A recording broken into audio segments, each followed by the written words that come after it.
इंद्रियाणि पराण्याहुरीन्द्रियेभ्यः परं मनः मनस्सस्तु परा बुद्धिर्यो बुद्धे परतस्तु सहा. 42. इंद्रियाणी इंद्रिये पराणी श्रेष्ठ आहुहु म्हटली जातात.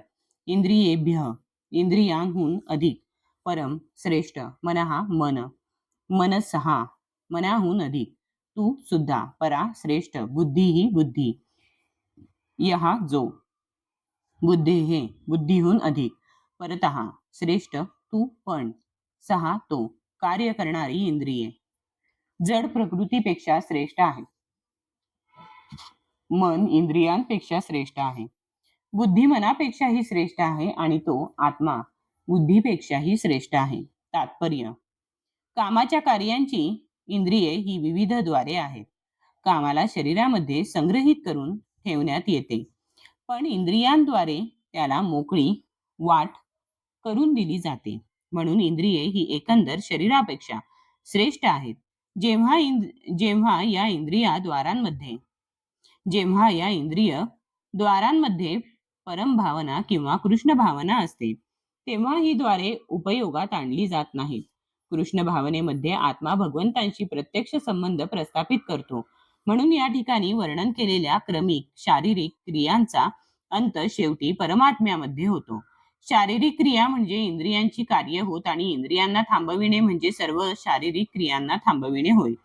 परंतु मन हे सक्रिय असल्या कारणाने जरी शरीर निश्चल आणि विश्रांती घेत असले तरी मन ज्याप्रमाणे स्वप्नामध्ये कार्य करीत असते त्याचप्रमाणे क्रियाशील असते. परंतु मनापेक्षाही श्रेष्ठ बुद्धीचा निश्चय असतो आणि बुद्धीपेक्षाही श्रेष्ठ असा आत्मा आहे. म्हणून जर आत्म्यालाच प्रत्यक्षपणे भगवंतांमध्ये नियुक्त केले तर स्वाभाविकपणेच इतर सर्व कनिष्ठ तत्वे उदाहरणार्थ बुद्धी मन आणि इंद्रिये ही आपोआपच त्यांच्यामध्ये नियुक्त होतील. कठोपनिषदात याच प्रकारचा श्लोक आहे आणि त्यामध्ये सांगण्यात आले आहे की इंद्रिय भोगाचे विषय हे इंद्रियांपेक्षा श्रेष्ठ आहेत आणि मन हे इंद्रिय विषयांपेक्षा श्रेष्ठ आहे. यासाठी जर मनाला प्रत्यक्षपणे भगवंतांच्या सेवेमध्ये नित्य रममाण केले तर इंद्रियांना इतर ठिकाणी रत होण्याची संधीच असणार नाही. ही मनोवृत्ती पूर्वीच वर्णित करण्यात आली आहे. परमदृष्ट्वा निवर्तते. जर मनाला भगवंतांच्या दिव्य सेवेमध्ये निमग्न केले तर ते कनिष्ठ प्रवृत्तींमध्ये निमग्न होण्याची शक्यताच नाही. कठोपनिषदात आत्म्याचे वर्णन महान किंवा मोठा असे करण्यात आले आहे. म्हणून आत्मा हा इंद्रिय विषय इंद्रिये मन आणि बुद्धी या सर्वांपेक्षा श्रेष्ठ आहे. यास्तव प्रत्यक्षात आत्मेची स्वरूपस्थिती जाणल्यास संपूर्ण प्रश्नांचे समाधान होते.